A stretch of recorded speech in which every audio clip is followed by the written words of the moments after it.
What's up everyone, Thralls Metal here once again. I'm Necrotic Nick, and I have an album review for you. Once again, this one is brought to us courtesy of our buddies at Screaming Toilet. Again, definitely check out this site. Loads of reviews on all sorts of pop culture oriented stuff, movies, TV shows, there's podcasts, collectibles, figurines, toys, you name it. Definitely check it out. There will be a link below in the description. So today I am reviewing the newest album from Kind, Mental Nudge. This came out on Ripple Music on the 11th of September. Now I believe this band is technically considered a supergroup since they have members from a myriad of other projects, though most of them are pretty underground, except for Elder, which is fairly well known. And the other band that caught my attention was the band Roadsaw, which I do have some work by, and it's straight up stoner metal. That is pretty much what this is, though I think it's kind of a blend of stoner metal, doom, and sludge.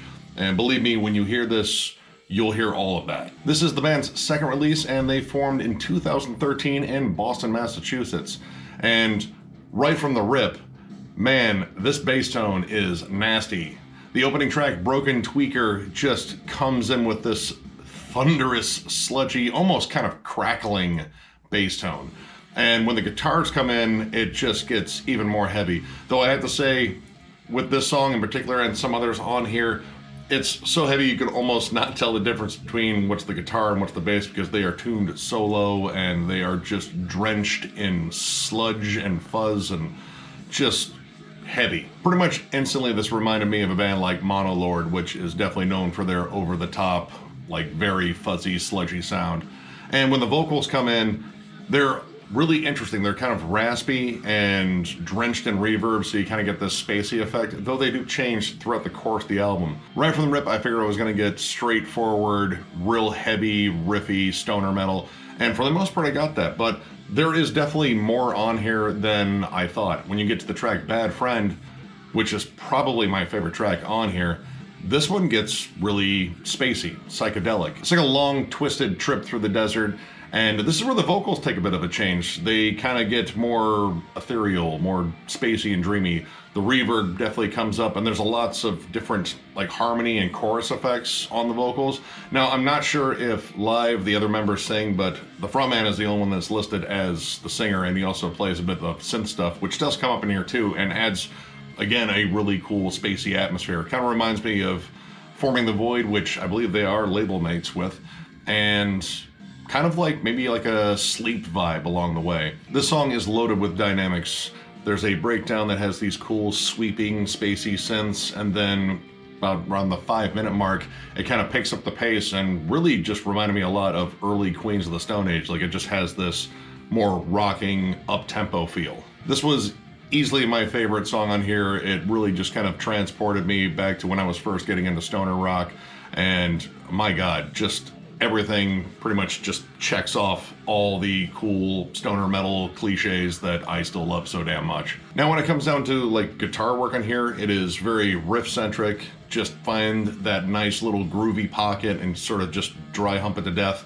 Throw in some really cool, very bluesy leads, especially the title track. I think that has some of the best lead work on the entire album. The leads have feel on it, and honestly, it kind of reminded me a bit of like Robin Trower, Bridge of Sighs. Like, it just kind of has that cool, spacey, bluesy sort of feel, and it feels sullen, like appropriately doomy. And then the song Itch Your Head is almost an instrumental. Like, I'd say it's about like 70% instrumental. Opens up with a cool vocal part, and then they take this bridge for the longest rock. It gets very kind of almost like post-metal atmosphere. There's lots of like really cool like atmospheric tremolo and loads of just cool melodies, and again they bring in the synths. It really just builds a huge song, and then they finally bring back the vocals in the end, and we're like, oh yeah, I forgot they actually had a vocalist there for a second. Like, you're really transported by this song. Now most of the songs on here are a little bit longer. 4 of the 7 tracks are over 6 minutes long. And I think it's the longer tracks where they really kind of flex their muscles a bit. The shorter tracks, I think, are good, but they kind of miss something. Helms, I think, aspired to be something a little bit more dreamy, I guess. and it kind of just works one riff. And after a while, granted the riff was kind of cool, I kind of got tired of it, and the song kind of just plateaus. It kind of stagnates. It has some cool vocal passages, which pretty much maintain that sort of very reverb-drenched, spacey sound, but the song just didn't go anywhere. Like, I was waiting for this song to sort of build into like some grand crescendo, and it never happened. And then Faster number 2 picks up the pace. It's a little bit more up-tempo, kind of reminds me a lot of Fu Manchu and Caius, but it kind of has this weird outro to it that doesn't necessarily fit. It feels like the end of Tool's 46 and 2, but the song didn't really kind of feel like the giant epic journey that song was. It's more of just a straightforward up-tempo, riff machine. Like, it's a good driving song, and then it kind of has this long-winded outro which didn't fit. Now we get down to the last track, Trigger Happy, which is easily the most doom-laden song on here. This is a lumbering beast of a song. It is slow, it is depressive, it is just murky as hell, and I absolutely love it. This was one of the standout tracks for me for the most part, because it just really kind of captured a more doomy side. Most of this, I would say, is closer to stoner metal or sludge metal, mostly stoner metal. It kind of has just that, stonery feel. If you listen to stoner metal, you know what I'm talking about. This is just a bleak sounding song, and I really dug it.